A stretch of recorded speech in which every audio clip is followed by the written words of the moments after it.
हाय दोस्तों, जैसे हमने कल साइंस 6th क्लास का उसका चैप्टर 1 कंप्लीट किया था। आज हम चैप्टर 2 करेंगे जिसका टॉपिक है कंपोनेंट्स ऑफ फूड।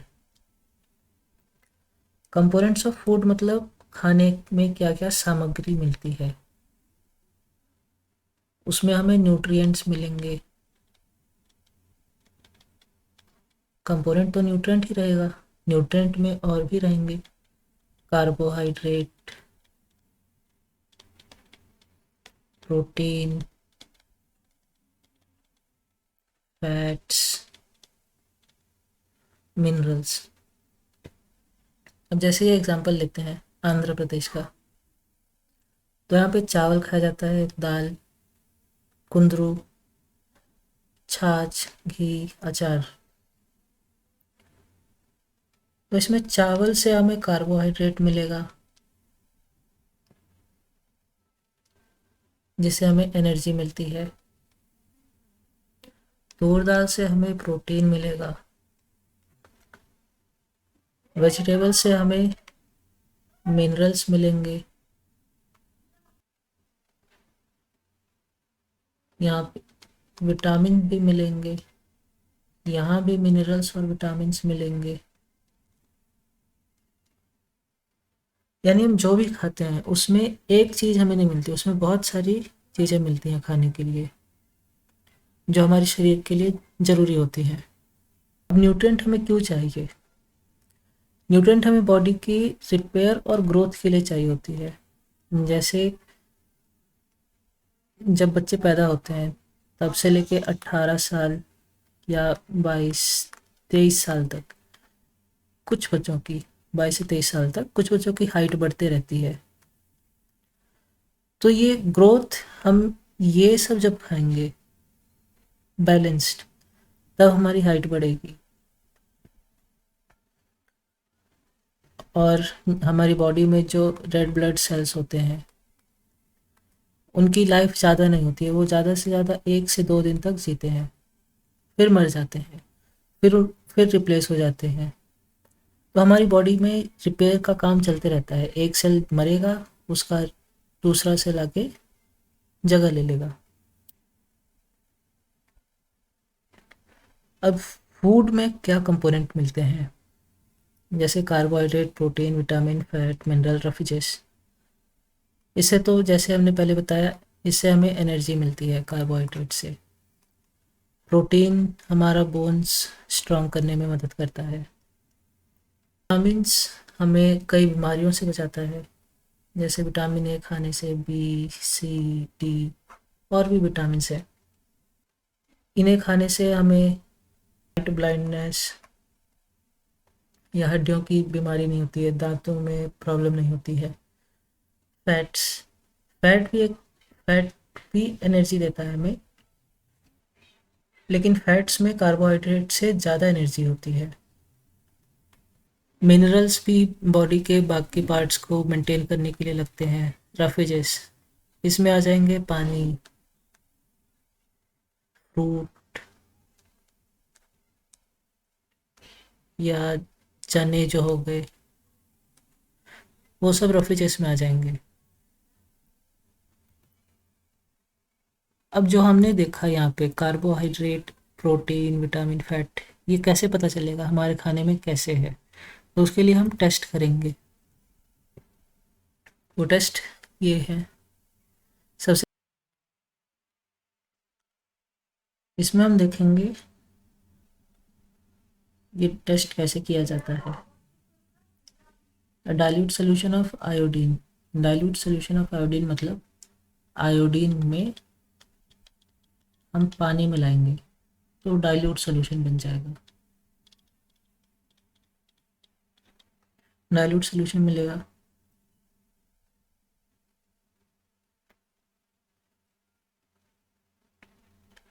और ये आयोडीन टेस्ट हम करते हैं स्टार्च के लिए।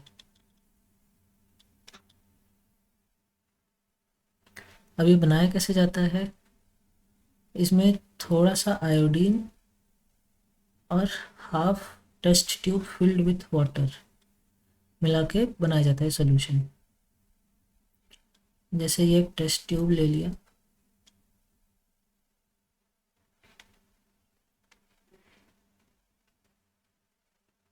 इसमें ये हाफ पानी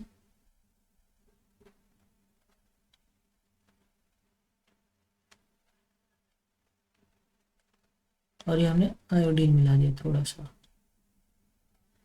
तो ये ऐसे इसका ये बन जाएगा आयोडीन सोल्यूशन।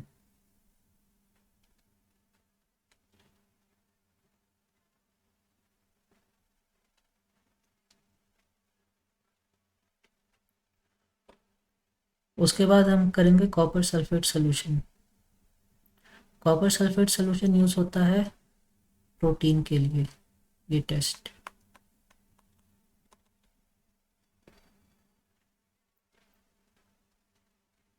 प्रोटीन टेस्ट के लिए सोडियम हाइड्रोक्साइड भी यूज़ किया जाता है, जिसे कॉस्टिक सोडा कहा जाता है।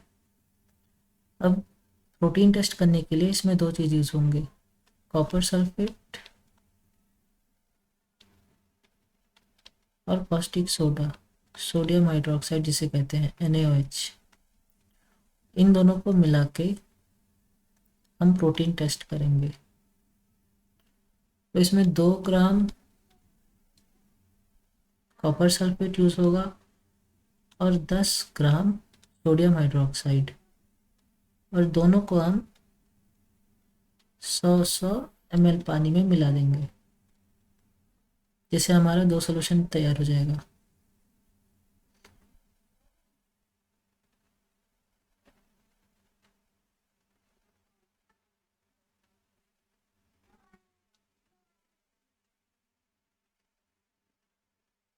अब देखते हैं टेस्ट किया कैसे जाता है।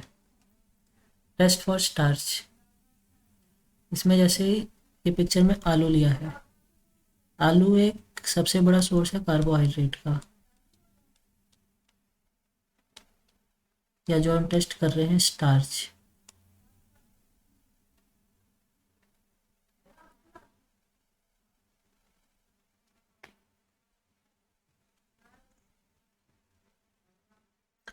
स्टार्च क्या होता है? स्टार्च शुगर जैसा ही होता है,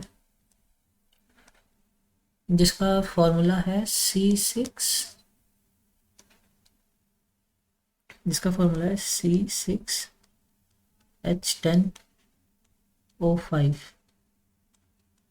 और ये N।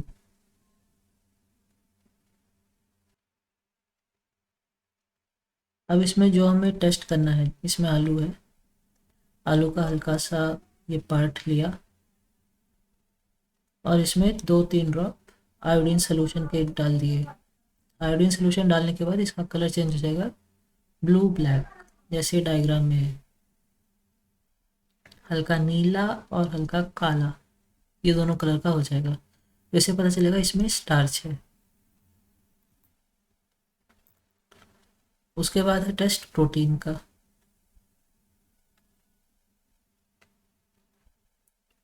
प्रोटीन में जिसका हमें टेस्ट करना है उसका थोड़ा सा पार्ट लेंगे, जैसे इसमें लिया है, और उसको एकदम पाउडर फॉर्म में बना देंगे। टेस्ट ट्यूब में डाल के उसमें पानी मिलाना है और उसके बाद कॉस्टिक सोडा और कॉपर सल्फेट। पहले हम लोग कॉपर सल्फेट के कुछ ड्रॉप्स डालेंगे इसमें, उसके बाद कॉस्टिक सोडा के। इन दोनों को डालने के बाद टेस्ट ट्यूब को थोड़ा हिलाना है। अगर इसका कलर वायलेट हो गया, बैंगनी कलर, तो इसका मतलब है इसमें प्रोटीन है। और फैट का टेस्ट सबसे इजी है। जैसे मान लो हमने एक समोसा लिया,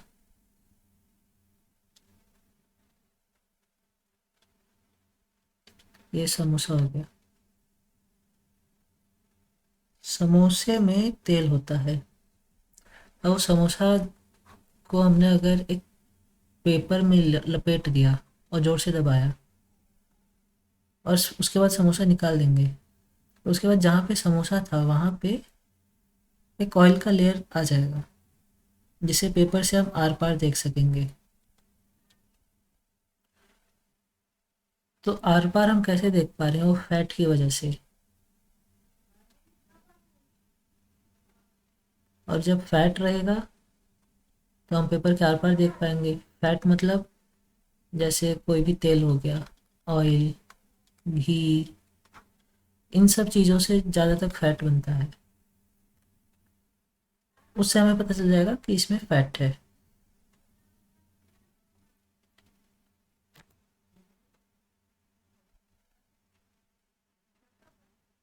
जो हमने दोनों टेस्ट किए, तीनों टेस्ट किए, उससे हमें पता चला कि जो हम खाते हैं उसमें कार्बोहाइड्रेट, फैट और प्रोटीन तीनों होते हैं।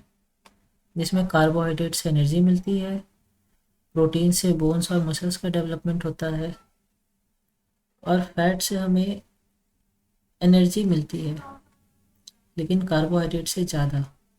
और फैट से ठंडियों में इंसुलेटर का भी काम करते हैं।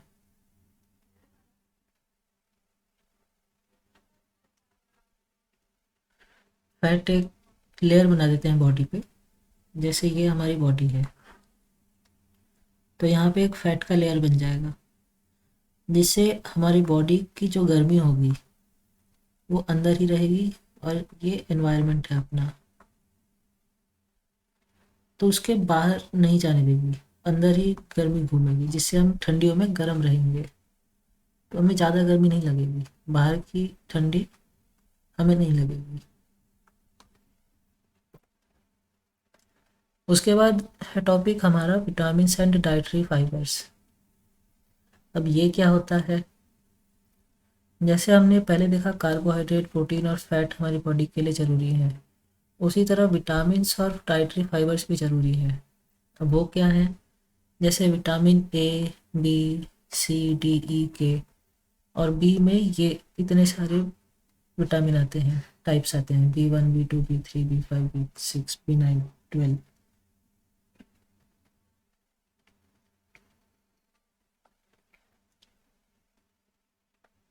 और ये फाइबर्स क्या है? ये फाइबर्स पानी जैसे होते हैं।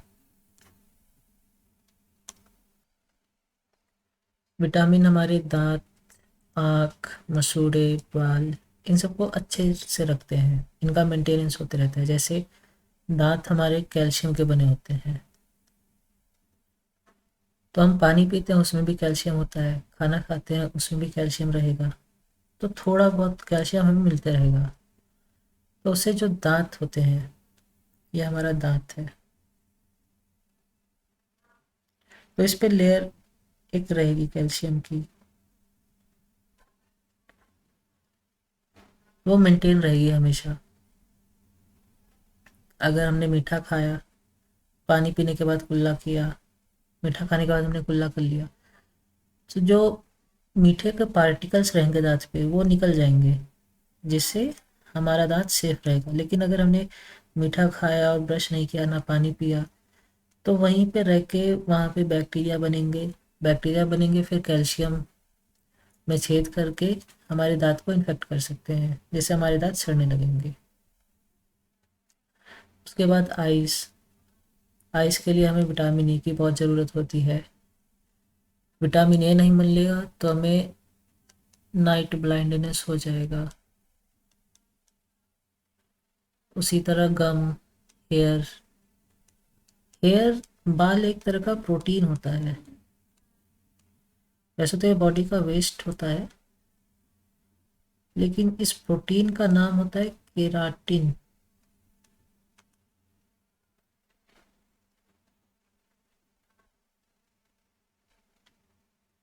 जो केवलार की तरह मजबूत होता है। अगर बहुत सारे बाल एक साथ ऐसे स्टेप कर दिए हमने, तो केवलार का काम करेगा।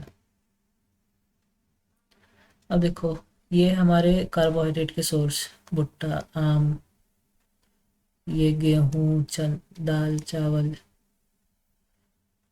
आलू, ये सब कार्बोहाइड्रेट के सोर्स हैं। इन्हें खाने पे हमें एनर्जी मिलती है। और ये फैट्स फैट्स के सोर्स हैं। तिल हो गया, तेल, मूंगफली, बादाम, इन सब में हम खाना बनाते हैं।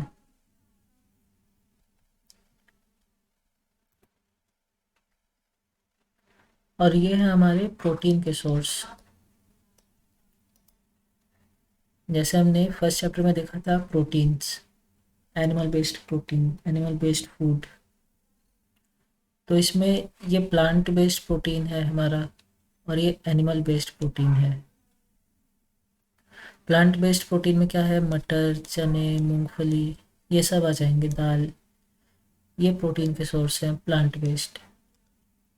और उसके बाद एनिमल बेस्ड, ये मछली, अंडा, दूध, मीट, पनीर, ये एनिमल बेस्ड प्रोटीन का सोर्स है। उसके बाद हमें विटामिन ए कहाँ से मिलता है? विटामिन ए इन इन चीज़ों को खाने से मिलेगा, गाजर, आम, पपीता। दूध में आपको सारे विटामिन, ज़्यादा विटामिन मिलेंगे, प्रोटीन भी मिलेगा, यानी दूध में आपको मिनरल्स भी मिलेंगे, दूध में आपको बहुत चीज़ मिलेंगी। और उसके बाद विटामिन बी, गेहूँ, चावल, लीवर, जिसे गुर्दा कहते हैं हिंदी में, विटामिन बी के सोर्स ये है।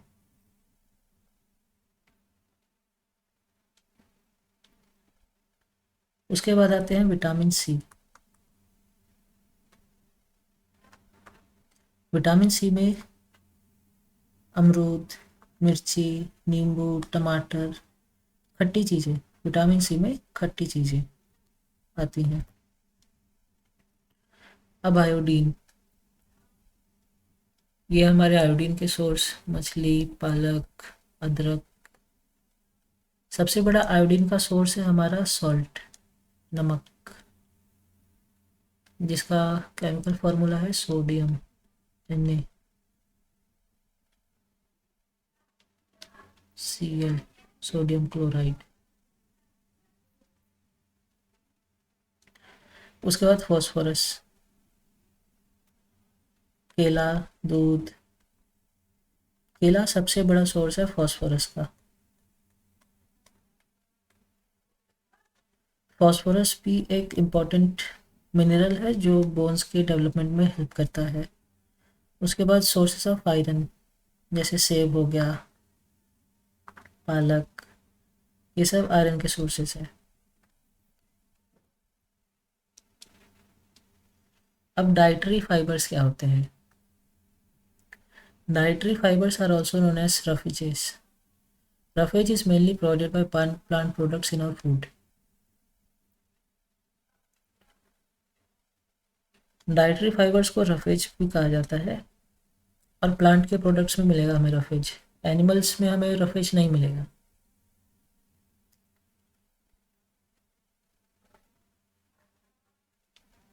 रफेज का सोर्स जैसे एप्पल हो गया,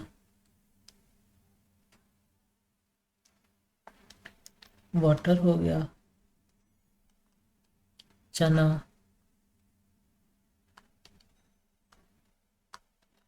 ये हो गए रफेज के सोर्स।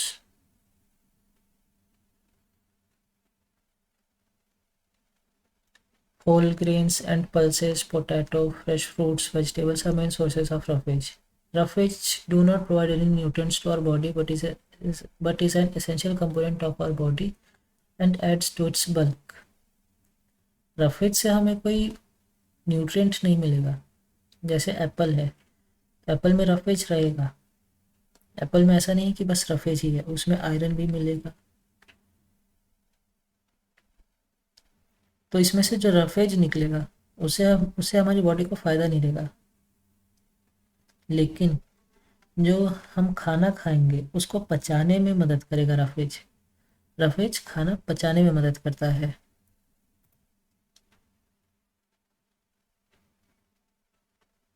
उसके बाद है टॉपिक बैलेंस्ड डाइट। अब बैलेंस्ड डाइट क्या होता है? बैलेंस्ड डाइट मतलब एक हिसाब से खाना खाना। जैसे अगर कोई भी चीज़ ज़्यादा खा लिया, कोई भी चीज़ हमें ज़्यादा मिल गई तो हमारे लिए नुकसान होगा वो। तो उसी प्रकार हमें खाना भी बैलेंस तरीके से खाना चाहिए। Anything excess amount leads to problems. Increasing consumption of one product makes the body deficient in other. जैसे कोई कहता है कि मुझे प्रोटीन चाहिए, तो अगर वो बस प्रोटीन ही खाएगा, सुबह शाम दोपहर दिन भर वो प्रोटीन खाते रहेगा, तीनों टाइम चारों टाइम जितनी बार भी खाता हो, तो उसकी बॉडी में प्रोटीन का मात्रा तो बढ़ जाएगा, लेकिन उसके बॉडी में कार्बोहाइड्रेट, फैट्स, विटामिन्स, मिनरल, ये सब कम हो जाएंगे, रफेज, ये कम हो जाएगा। और जब प्रोटीन बढ़ेगा तो उसकी किडनी को ज़्यादा काम करना पड़ेगा, ज़्यादा काम करना पड़ेगा तो किडनी खराब हो जाएगा, उसका किडनी स्टोन्स होने लगेंगे। या फिर अगर वो प्रोटीन नहीं खा रहा है, उसे बस कार्बोहाइड्रेट चाहिए, उसे ज़्यादा एनर्जी चाहिए, तो कार्बोहाइड्रेट या फैट खाएगा, जो भी दोनों में से कोई भी एक चीज़ खाएगा, तो उसे मोटापा होगा, उसे उसे ओबेसिटी कहते हैं। तो दिन भर लेजी फील करेगा, ब्लड फ्लो उसका स्लो हो जाएगा बॉडी पार्ट्स में, तो उससे उसको हार्ट अटैक के रिस्क बढ़ जाएंगे, क्योंकि ब्लड फ्लो तो कम हो गया अब, इसीलिए उसको हार्ट अटैक का रिस्क बढ़ेगा। अब जब हम बैलेंस डाइट खा रहे हैं तो उसमें ये भी ध्यान देना पड़ेगा कि उसमें बहुत सारे फाइबर्स हों, जैसे हमने रफेज देखा था। हमें पानी भी भरपूर पीना पड़ेगा, 8 से 10 ग्लास तक दिन में। इसका ख्याल रखेंगे तो बैलेंस डाइट होगा। और खाना बनाते वक्त जो विटामिन सी है,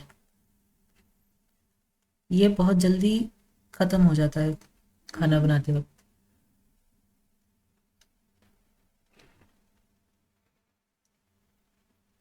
तो हमें यह भी ध्यान देना पड़ेगा कि जो खाना बना रहे हैं उसमें विटामिन सी नष्ट ना हो जाए।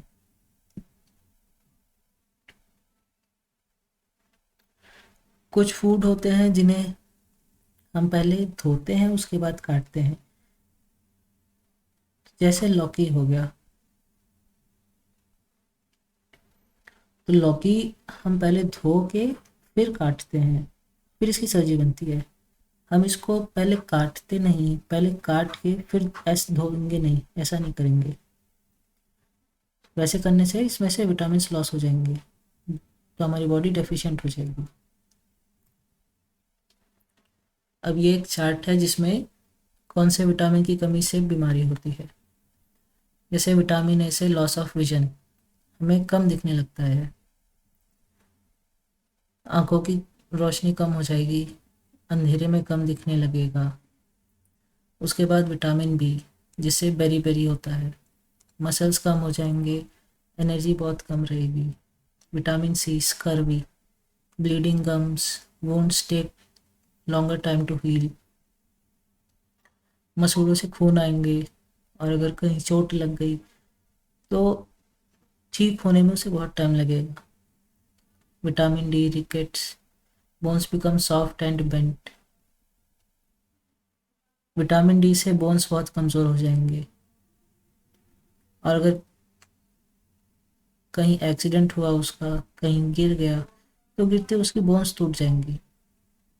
अगर चलते चलते वो आदमी गिर गया जिससे विटामिन डी की डेफिशिएंसी है, तो उसकी बोन्स क्रैक हो जाएंगी। कैल्शियम की डेफिशिएंसी से bone and tooth decay, calcium कम अगर हमें मिलेगा तो उससे हम हमारे दांत खराब हो जाएंगे, क्योंकि दांत पे जो कवरिंग है वो हमारी कैल्शियम की बनी रहेगी, उसको वो कैल्शियम हमें नहीं मिलेगा तो दांत खराब हो जाएंगे। आयोडीन गॉइटर, जिसे हिंदी में हेंगा कहते हैं,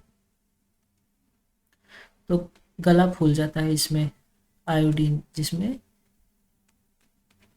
नमक, जो नमक कम खाते हैं, नमक तो हमें बाकी खाने में भी मिल जाएगा, लेकिन जिसमें सोडियम की मात्रा बहुत कम रहेगी, सोडियम Na, उसकी कमी से हमें आयोडीन की बीमारी या गॉइटर हो जाएगा। आयरन की कमी से एनीमिया हो जाएगा। थकान आएगी, जिसमें हमारे ब्लड सेल्स बहुत कम हो जाएंगे। अब जैसे ये ब्लीडिंग गम्स है, विटामिन सी, ये खून बह रहे हैं, तो ये विटामिन सी है। ये विटामिन डी, यहाँ पे बोन्स का साइज बड़ा है, ये रेगुलर रेगुलर इंसान की बॉडी है। और ये जिसे विटामिन डी है, उसके बोन्स की साइज कम हो जाती है। एनीमिया, एनीमिया में ब्लड सेल्स बहुत कम हो जाएंगे आपके।